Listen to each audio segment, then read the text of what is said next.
হাত থেকে আমি ঘর থেকে বিসমিল্লাহ বলে একটি একটি করে খেজুর বের করে খেতে থাকি। এমন অবস্থায় আমার পেটটা ভরে যায় আর আমি খেজুরগুলো খেয়ে একটি একটি করে আটিগুলো বাম হাতে রেখে নিচ্ছিলাম।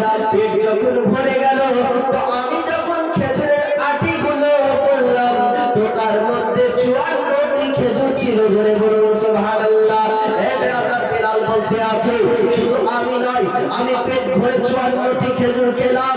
আমার সঙ্গে দুইজন সাহাবী ছিলেন, তিনারাও পেট ভরে খেজুর খেয়ে নবী মুস্তাফার 4টি খেজুরের উপরে হাত রাখার বরকতে তিনজন সাহাবী রাসূল পেট ভরে খেজুর খেলেন। ইনার নাম হচ্ছে নবী মুস্তাফা। ধরে বলুন সুবহানাল্লাহ। বিরাদাইনে মিল্লাতে ইসলামিয়া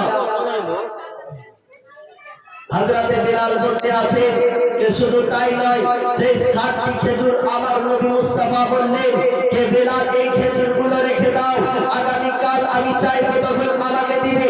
তো আমার নবী মুস্তাফা আগামী কাল যখন হযরতে বেলালকে বললেন বেলাল ওই খেজুরগুলো নিয়ে এসো, তো হযরতে বেলাল আবার খেজুরগুলো নিয়ে আসলেন। তো আমার হযরতে বেলাল বলতে আছে যে আমার নবী মুস্তাফা ওই 60টি খেজুরের মধ্যে আবার হাত রাখলেন। তো দয়ার নবী মুস্তাফা হাত রাখার বরকতে একজন নয়, দুইজন নয়, 10 জন সাহাবী রাসূল পেট ভরে খেজুর খেলেন। ধরে বলুন সুবহানাল্লাহ।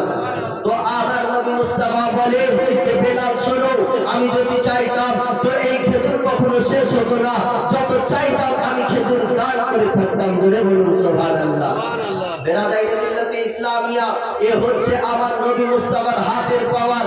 শুধু তাই নয়, হযরতে খালিদ বিন ওয়ালিদকে জিজ্ঞাসা করা হলো, এ খালিদ বিন ওয়ালিদ আপনি যেই যুদ্ধের ময়দানে যান আপনি প্রত্যেকটি যুদ্ধে ইসলামের পক্ষ হতে আপনি কিভাবে বিজয় লাভ করেন?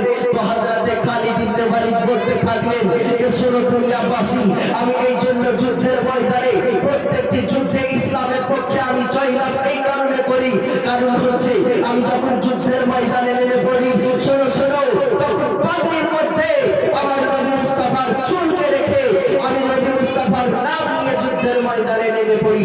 আর নবী মুস্তাফার চুল রাখার বরকতে আমি প্রত্যেকটি ইসলামের পক্ষে যুদ্ধকে আমি জয়লাভ করতে থাকি। জোরে বলুন সুবহানাল্লাহ। এই ছিল আমার নবী মুস্তাফার চুলের পাওয়ার। যে নবী মুস্তাফার চুলকে মাথায় রেখে খালিদ বিন ওয়ালিদ একজন সাহাবী রাসূল প্রত্যেকটি ইসলামের পক্ষের যুদ্ধগুলোর বিজয় লাভ করেছিলেন। এ হচ্ছে আমার নবী মুস্তাফা। শুধু তাই নয়, একজন সাহাবী রাসূল ছিলেন যিনার বয়স ছিল 100 বছর। তো সেই সাহাবী রাসূলকে জিজ্ঞাসা করা হলো, সাধারণত 50 বছরে মানুষের দেখা যায় অনেকের পাকা চুল হয়ে গেছে, দাড়ি হয়ে গেছে,